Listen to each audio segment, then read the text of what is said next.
Most people think they are reacting to life, reacting to money, to messages, to silence, timing, to what someone did or didn't do, to what happened or didn't happen.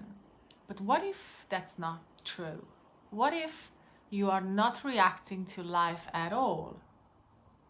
What if you are reacting to a story about what life means or what those things mean? Welcome back to the Wealth Identity Podcast. I'm Agnes, and today I want to talk about something that sits underneath almost every struggle I see, especially around money, relationships, and even behind our never-ending seeking and healing journey. And that is not what's actually happening, not the facts, but the meaning we give to what those facts are, or the meaning we give to what's happening, the unconscious meaning-making machine inside of us that never shushes, the invisible narrator in the background that keeps saying, this is not good, this proves I'm not there yet, or this is about me, or this means I'm behind or I'm failing. Most of the time, we don't even hear that voice. We just feel the emotion, the reaction. Here's the thing. Circumstances are neutral. They are just information, but the body doesn't respond to facts. It responds to interpretation. It reacts to the story layered on top of the facts, the meaning we give without even realizing. Like a number in your bank account is neutral, just numbers on a screen. A delayed reply is neutral on its own. A project or a goal or a desire not moving yet doesn't mean anything. What hurts though, what panics, what spirals, is the meaning we attach to those things, to those facts. This means I'm failing. This means I'm not safe. This means I'm not wanted. This means it's not working. This means I'm running out of time. Or this means I'm not chosen. I'm not important. I don't matter. And the moment that sentence, that thoughts land, the nervous system jumps in. Urgency, fixing, overworking, or even withdrawing, abandoning, restarting, that's my story, collapsing. Not because life attacked you, because a story did. And what makes this tricky is the story doesn't announce itself. You are not even aware. It doesn't say like, hi, I'm an unconscious childhood conclusion running your life behind the scenes, running your body. It just feels like truth, like realism, like logic. Even feels like being responsible or being a grown-up. So instead of noticing, for example, that the numbers you expected aren't coming the way you predicted or hoped or visualized for, we start reacting to the meaning we create about those numbers, but especially about what it means about us. Then, when we are flooded by all the emotions, like disappointment, sadness, hopelessness, shame, guilt, you name it, we right away conclude and we say, well, obviously I have to do something about this to fix it. So we go straight back into action, motion. So more effort, more planning, more doing, more strategizing, more fixing, more improving ourselves, healing, whatever, more techniques and methods, trying to calm a system that is reacting to a sentence we never questioned. I saw this brutally clear in my own life.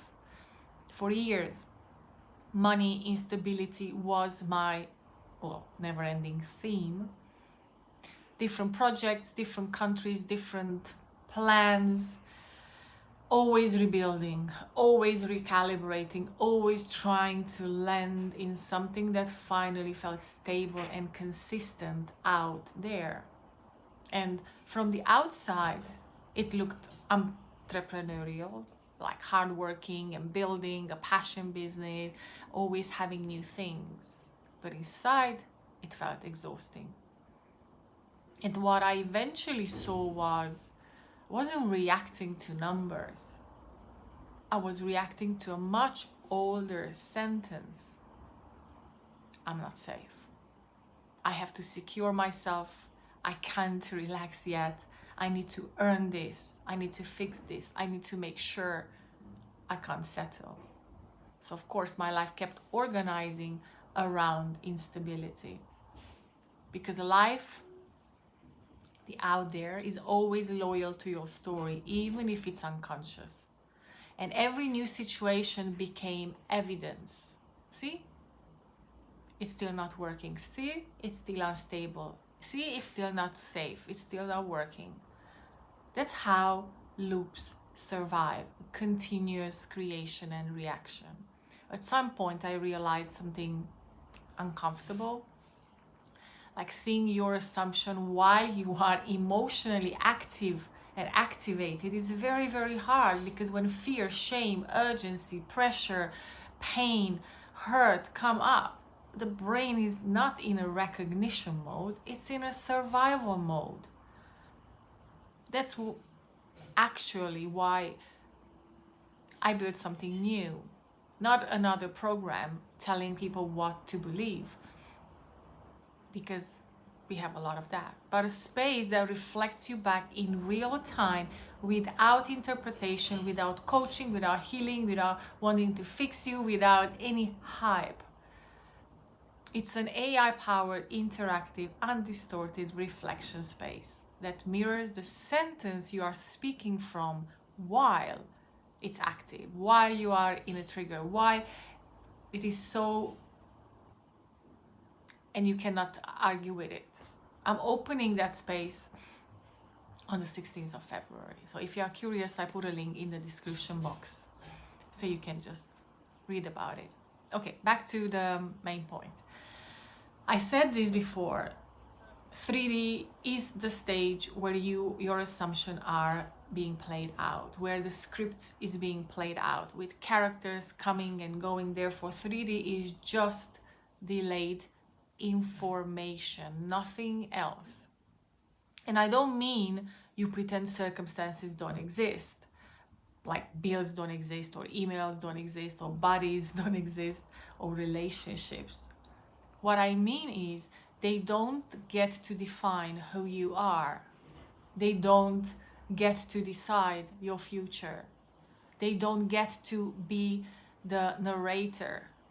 They are just feedback of who you believe you are, not verdict, but reflection, a feedback of who you believe you are. And if you keep treating feedback as identity, as evidence, you will keep recreating the loop, keep reorganizing your life from panic and reaction. One of my favorite internal phrases while I was settling in my new position was this: this doesn't mean anything. Like a mantra, not in a dismissive way, in a regulating way, so I can stay seated in what I have chosen. Like, this number doesn't define me, or this delay doesn't predict my life. This moment isn't my destiny, or this situation, condition, absence or presence of something or someone does not say anything about who I am. These are just reflection of my old identity, but this is who I choose to be now. Watch what happens in your body when you say that honestly. Like, this doesn't mean anything about me. Often something loosens. That loosening is authority returning. A lot of people coming from manifestation spaces are exhausted of techniques and methods because they visualize and affirm and scripted and tracked states and tried to stay positive. And underneath all of that, they were still reacting to circumstances as if those circumstances were the boss, were the authority, where every dip felt like failure, every pause, every delay, everything feels personal. That's not creation, that's management, control, making sure, fixing. And it keeps people in these endless reaction loops. So when the story underneath changes, something practical happens. You stop over correcting. You stop restarting, scanning for proof. You make calmer decisions. You don't abandon yourself every time something wobbles. You don't build your life from fear. And conclusion, money becomes quieter, less neutral, relationships soften, time stops feeling like an enemy, movement becomes normal, simpler. Life reorganizes because you are no longer arguing with it. So let's just, before we finish, pause here for a second. Think of one area in your life that keeps triggering you. Money, a person, your body, your business, your work. And now ask gently, what am I assuming this means about me? That trigger, right? Don't fix it. Just notice. Because that's where the story lives. That assumption. Because you are not reacting to your life, you are reacting to that sentence. And the moment that sentence becomes visible, it starts losing authority. It starts losing the control. You don't have to fight it. You don't have to attack it, destroy it, delete it. You just have to see it clearly enough that you stop organizing your entire life and future around it. If this landed for you, please comment, subscribe, like, share with someone who's been stuck in the same loop. And I will see you in the next episode of the podcast.